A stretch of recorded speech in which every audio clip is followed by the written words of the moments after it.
আপনাদেরকে আসার জন্য অনুরোধ করি। আপনারা আসেন এবং আমাদের বিভিন্ন খবরগুলো সবাইকে জানাতে সহায়তা করেন। আজকে আপনাদের প্রতি কৃতজ্ঞতা। আপনারা আজকে খুব কম সময়ের মধ্যে আপনারা এসেছেন। কি হচ্ছে এই ব্যাপারগুলো নিয়ে আপনার সবাই কথা বলি। কিছুক্ষণ আগে আমি আমার কমান্ডারদের সাথে, জিওসিদের সাথে কথা বলেছি। পরিস্থিতি এখন অনেক উন্নতি হচ্ছে।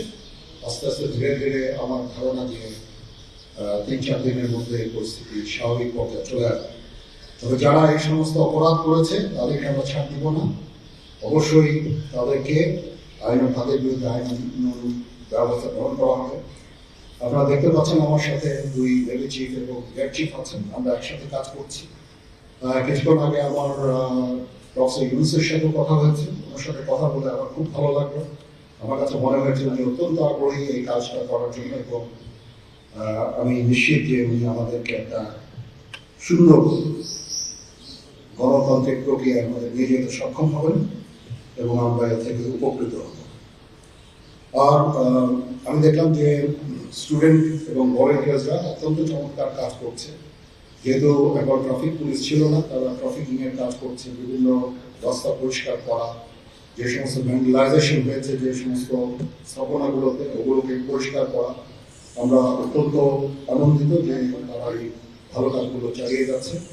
আমি তাদেরকে অনুরোধ করবো যে এই ভালো কাজগুলো যেন তারা চালিয়ে দেয় এবং বিভিন্ন জায়গায় ঢাকার বাইরে যে সমস্ত গুরুতর অপরাধ সংঘটিত হচ্ছে ওগুলো প্রতিহত করার জন্য আমি তাদেরকে অনুরোধ করেছিলাম এবং তারা সেই কাজও করছে এবং আমি নিশ্চিত যে আমরা সবাই মিলে একটা সুন্দর আবার স্বাভাবিক পরিস্থিতিতে আমরা ফেরত চলে আসতে পারব। আপনারা জানেন যে আমরা কেয়ারটেকার গভর্নমেন্টের প্রধান ডক্টর ইউনূসকে আমরা নির্বাচন করেছি অনেক আলোচনা করে। আমরা নিজেদের মধ্যে অনেক আলোচনা করেছি এবং সমস্ত রাজনৈতিক নেতৃবৃন্দের সাথে, স্টুডেন্ট কোঅর্ডিনেটরদের সাথে আলোচনা করেছি। আমার সাথে লেডি চিফ এবং এয়ার চিফ ওনারাও ছিলেন এবং মহামান্য রাষ্ট্রপতির সাথে আমরা আলোচনা করেছি এবং আলোচনা করে আমরা সর্বসম্মতভাবে সম্মত হয়েছি এবং ওনার কাছে প্রস্তাব দিয়েছি চিফ অ্যাডভাইজার ডক্টর ইউনূসকে করেছেন এবং উনি এখন আমাদের চিফ অ্যাডভাইজার। কালকে আসবেন, কালকে হয়তো দুপুরে উনি এসে পৌঁছাবেন। আমি ওনাকে রিসিভ করতে যাব। আমরা ওনাকে সর্বতভাবে সহায়তা করব।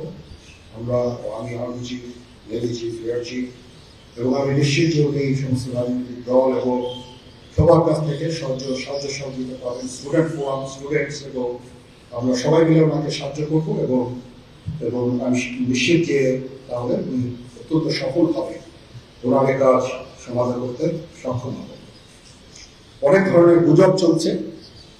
আমি জনগণকে আহ্বান করব এ ধরনের গুজবে যেন কান না দেয়। আমরা একটা চমৎকার পরিবেশে সুন্দরভাবে সবাই মিলে আমরা কাজ করে যাচ্ছি। আমার সেনাবাহিনী নিয়ে বিভিন্ন সেনানিবাসের মধ্যে বিভিন্ন কিছু হচ্ছে ইত্যাদি সমস্ত গুজব রচনা করা হচ্ছে। এগুলোতে আপনারা কান দেবেন না এবং আপনারা এই ধরনের গুজব ছড়াতেও দয়া করে সাহায্য করবেন না। আমি জানি সবাই এটা ইচ্ছা করে করেন না, কিন্তু প্যানিক আপনারা এটা করেন। এই জিনিসটা থেকে নিবৃত থাকে, এটা ভালো হবে এবং আরেকজনকে কোনো নিশ্চিত না হয়ে কাউকে এই ধরনের কোনো খবর সংবাদ আপনারা দেওয়া থেকে বিরত থাকবেন, তাহলে এটা আমাদেরকে সাহায্য করবে। পুলিশের পুনর্গঠনের কাজ চলছে। এখন পুলিশ প্রধান একজন নিয়োগ দেওয়া হয়েছে। আমি নিশ্চিত যে পুলিশের মনোবল আবার ফেরত আসবে এবং পুলিশ প্রফেশনাল ফোর্স হিসেবে ভালোভাবে তাদের দায়িত্ব পালন করতে সক্ষম হবে। সর্বশেষে আমি আপনাদের নিশ্চিত করতে চাচ্ছি যে সেনাবাহিনী, নৌবাহিনী, বিমান বাহিনী সর্বদা জনগণের সাথে আছে এবং থাকবে এবং আমরা কাজ করে যাব, পাশাপাশি সবার সাথে মিলে কাজ করে যাব এবং আমরা একটা সুন্দর ভবিষ্যতের দিকে যেতে পারবো, ভবিষ্যতে পৌঁছাতে পারবো বলে আমি বিশ্বাস রাখি। আপনারা আমাদের সবাইকে সাহায্য সহযোগিতা করবেন। আপনাদের সাহায্য নিয়ে ইনশাআল্লাহ আমরা এটা করতে পারবো। আপনারা মিডিয়া অলরেডি অত্যন্ত দায়িত্বপূর্ণভাবে আপনাদের সংবাদ পরিবেশন করছেন। আমি আবার আপনাদের কাছে এর জন্য কৃতজ্ঞতা জানাচ্ছি এবং ইনশাআল্লাহ আমরা সবাই মিলে দেশকে একটা সুন্দর একটা পরিবেশ আমরা সৃষ্টি করতে পারবো এই দেশে এবং আমরা সবাই ভালো থাকবো ইনশাআল্লাহ। এখন আপনাদের যদি কোনো কোয়ারিজ থাকে, কোনো প্রশ্ন থাকে আমাকে করতে পারেন। আমি যদি আমার জানা থাকে আমি অবশ্যই উত্তর দেব। কালকে আমরা শপথ গ্রহণের জন্য যথাসাধ্য চেষ্টা করছি। একটা প্রস্তাব ছিল বিকালে করার, বিকালে খুব টাইট হয়ে যেতে পারে, কিন্তু 2:10 দিকে আমাদের এখানে আসবেন, ভেরি টাইট। আমরা হয়তো তাইলে রাত 8টার দিকে করতে পারি। হয়তো 400 জন লোকের উপস্থিতি এখানে থাকবে। এই পরিসরে আমরা শপথ গ্রহণের অনুষ্ঠান ইনশাআল্লাহ করব। আমরা দেখেছি যে সেনাবাহিনী বাংলাদেশ এবং বাইরে থেকেও থেকেও কিছু মোকাবেলা করতে সক্ষম। রিসেন্টলি আমরা দেখতে পাচ্ছি যে বাংলাদেশের বিভিন্ন জায়গায় দুর্বৃত্তরা ডাকাতি থেকে শুরু করে লুটতরাজ করছে। গতকাল রাতের বেলা মোহাম্মদপুর, ধানমন্ডি এই এলাকাগুলোতে ঘটনা ঘটছে রাজধানী শহরে।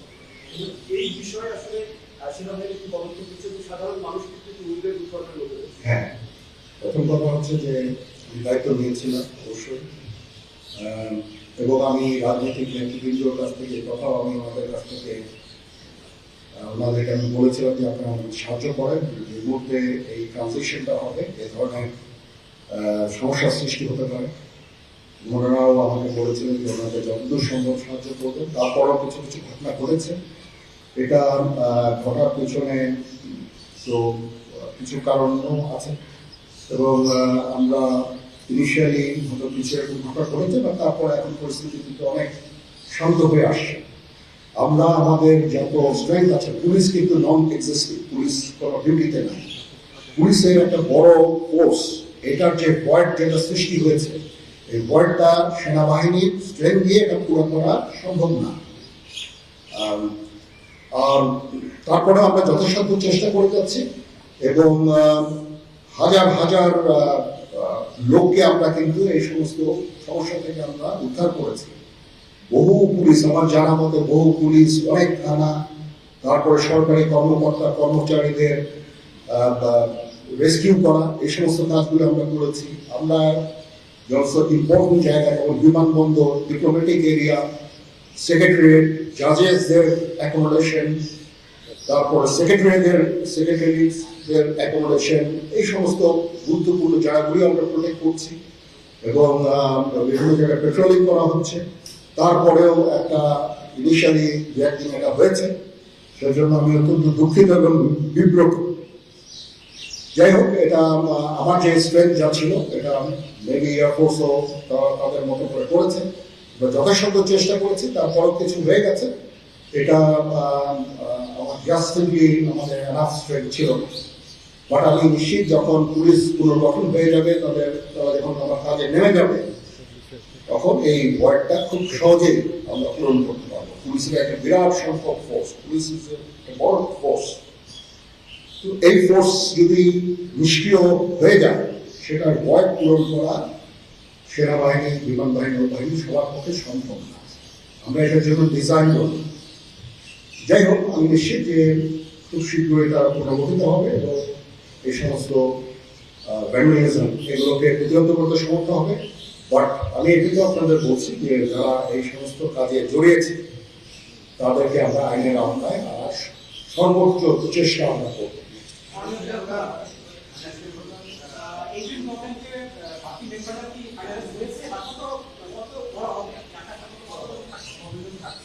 আমার ধারণা আপাতত 15 জন হতে পারে, তারপরও 2-1 আপ এন্ড ডাউন এটা করতে পারে, এরকম একটা সংখ্যক, এবং মোটামুটি একটা দাঁড়িয়ে যাচ্ছে।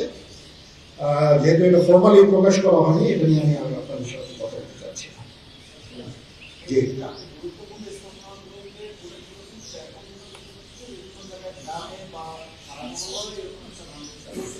হ্যাঁ হচ্ছে, বা সংখ্যা অনেক কমে এসেছে।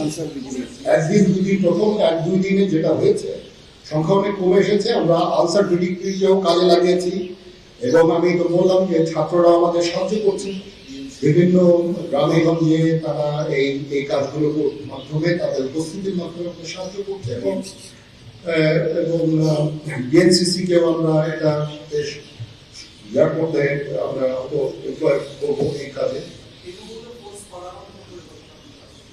আমি আমার যত ফোর্স আছে মিলিটারি সব অল ডিপ্লয়, এবং তারা তাদের সাধ্যমতো এই কাজে নিয়োজিত।